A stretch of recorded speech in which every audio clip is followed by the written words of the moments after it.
Everyone has a story.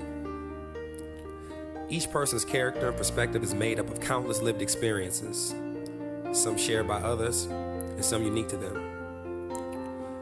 We're living in a society where polarizing topics such as poverty, healthcare, gun control, and as of late, the stand your ground law seems to divide us.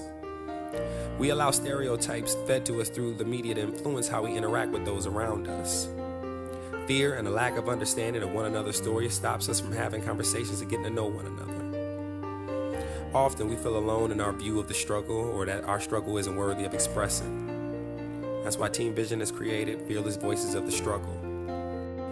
Fearless Voices of the Struggle is a way to create this dialogue through artistic expression. Each week, a new artist is selected to compose an original piece that details their experiences and perspectives. TeamVision will interview the artist and create a video to represent their story. This web series was created to inspire a much-needed sense of compassion for those we do not understand, as well as promote more open and honest dialogue among us.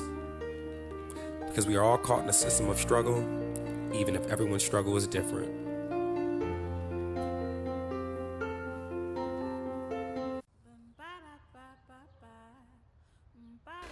How y'all doing, everybody? My name is Ari UnWritten. I am a singer, poet, and I'm also on a weight loss journey. I have struggled with weight my whole life. It kind of started a little over a year ago. I was talking to a cousin of mine on Facebook, and I saw that she had lost like a lot of weight. And so I sent her a message, and I asked her, how you did it? And she said, I started from the inside out. I started from, figuring out why I got here. That's when I decided I was going to figure out why I had gained so much weight. It went deep. It went all the way back to when I was younger, and I didn't see my father a lot. And certain men in my family would make verbal jabs at me for being heavy, and that kind of pushed it along, and it was very difficult to dive in and to really get into those wounds and figure out why they hadn't healed yet. It was painful, but it was definitely worth it. My grandfather, he would call me fat chick. And maybe he was playing or, joking, but it really hurt my feelings, and it was something that stuck with me. And when you live in a house with somebody and you don't feel comfortable, that is something that can make a person very, very depressed.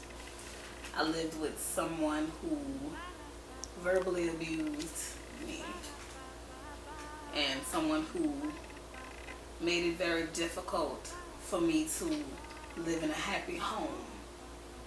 So I ate to comfort myself.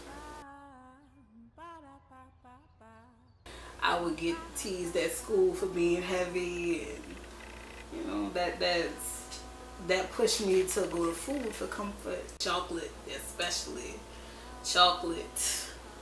That was my drug of choice.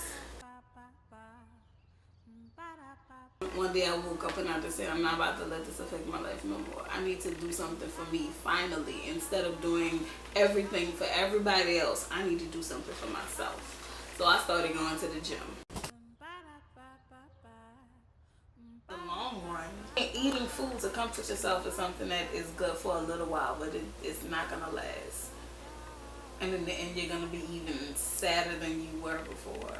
You have to learn to truly love yourself. When you learn to love who you are, that's when everything brightens up. And I feel like once you rid your life of that negative energy, when you just focus on the positive, there's nothing that anyone can do to stop you.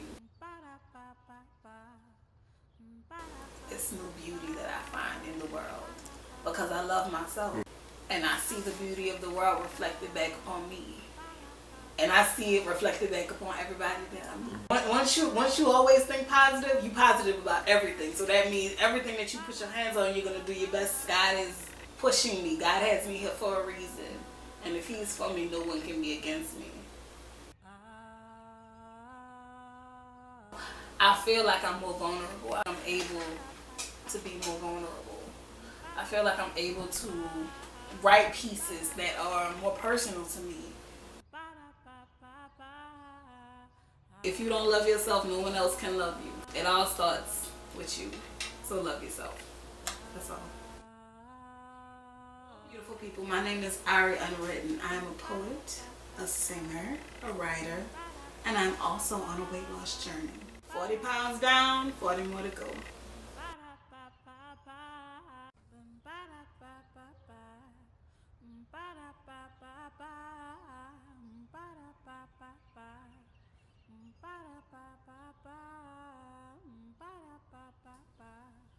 I got joy,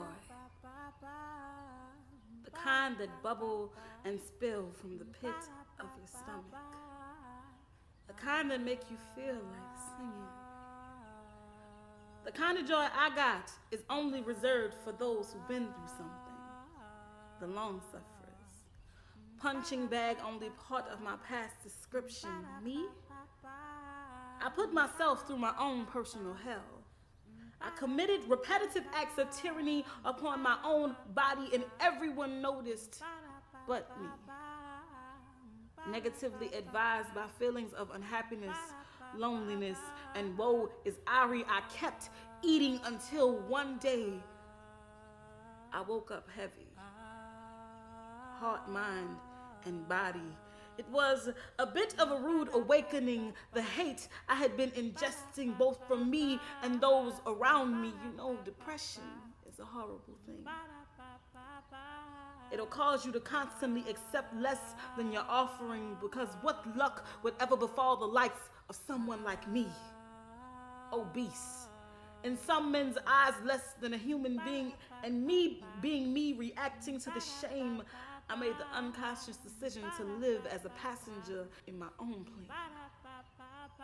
Listen, I know I'm not the only one to fall victim to self-pity. Everyone goes through bullshit, and I became a better woman because of it. I will no longer complain about my past pain, no more picking scabs for me. I found the beauty in the hideousness of my insecurities, and now freedom rings through my body. Like it's a chime and I'm a bell. Freedom. 40 pounds lighter and stronger than ever. These storms I've weathered only made me that much better than I was before, loving the person I am just because I'm me, just because I'm me, loving me just because I'm me.